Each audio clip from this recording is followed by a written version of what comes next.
ആ ബസ് പോകുന്ന റൂട്ടാണ് മലയോര ഹൈവേ അഥവാ നമ്മൾ വയനാട്ടിലൊക്കെ വരുന്ന തുരങ്കപാത കെട്ടില്ലേ കക്കാടംപൊയിൽ നിന്ന് തുരങ്കപാത പോകുന്ന റൂട്ടാണ് നിങ്ങൾ ഇപ്പം കണ്ട് ആ റോഡ് നേരെ ചേർന്നിട്ടായിട്ട് 1 ഏക്കറും 85 സെൻറ്റ് സ്ഥലം നമ്മളെ കൈമിൽ സെയിലിന് വന്നിട്ടുണ്ട്. സെൻറ്റിന് വെറും 80,000 രൂപ മാത്രം നമ്മൾ ചോദിക്കുന്നുള്ളൂ. നേരെ മലയോര ഹൈവേ നേരെ ചേർന്നിട്ടാണ് കേട്ടോ നമ്മൾ പ്ലോട്ട് വരുന്നത്. ഇതിൽ നിങ്ങൾക്കൊരു വീടുണ്ടാക്കാൻ വേണ്ടിയിട്ട് അതിന് പറ്റിയ ഏരിയയും കാര്യങ്ങളൊക്കെ നമ്മൾ സെറ്റാക്കി വെച്ചിട്ടുണ്ട്.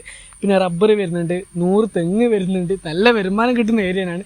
നമ്മളെ പറമ്പിൻ്റെ ഫ്രണ്ടേജ് നോക്കണം, ഏകദേശം 100-110 മീറ്ററോളം ഫ്രണ്ടേജ് വരുന്നുണ്ട്. ഒരു അതിൽ ഈ അറ്റത്ത് നിന്നാണ് സ്റ്റാർട്ട് ചെയ്യുന്നത്, ഈ അറ്റത്ത് സ്റ്റാർട്ട് ചെയ്ത് ഇങ്ങനെ പോകുന്നുണ്ട്. ഇനിയിപ്പോൾ വണ്ടി കയറ്റാൻ ഇവിടെ ഗേറ്റും കാര്യങ്ങളും നേരെ വണ്ടി കയറ്റാൻ പറ്റിയ ഏരിയയാണ്. അവിടെ കുറച്ച് നിരത്തി വെച്ച ഏരിയകളൊക്കെ ഉണ്ട്. പിന്നെ പറഞ്ഞതുപോലെ 97-100 തെങ്ങോളം വരുന്നുണ്ട്, 170 റബ്ബറും കാര്യങ്ങളൊക്കെ വരുന്നുണ്ട്. നിലവിൽ റബ്ബർ വെട്ടേണ്ടി നിൽക്കുന്ന റബ്ബറാണ് കേട്ടോ. അപ്പോൾ ഈ ഒരു പ്ലോട്ട് എടുക്കാൻ ഇൻട്രസ്റ്റ് ഉള്ള ആൾക്കാർ, പിന്നെ അതുപോലെ തന്നെ വെള്ളത്തിന് യാതൊരു ബുദ്ധിമുട്ടുമില്ല കേട്ടോ, വെള്ളം കാര്യങ്ങളൊക്കെ കിട്ടുന്ന ഏരിയയാണ്. എടുക്കാൻ ഇൻട്രസ്റ്റ് ഉള്ള ആൾക്കാർ വിളിച്ചോളി, വന്നോളി.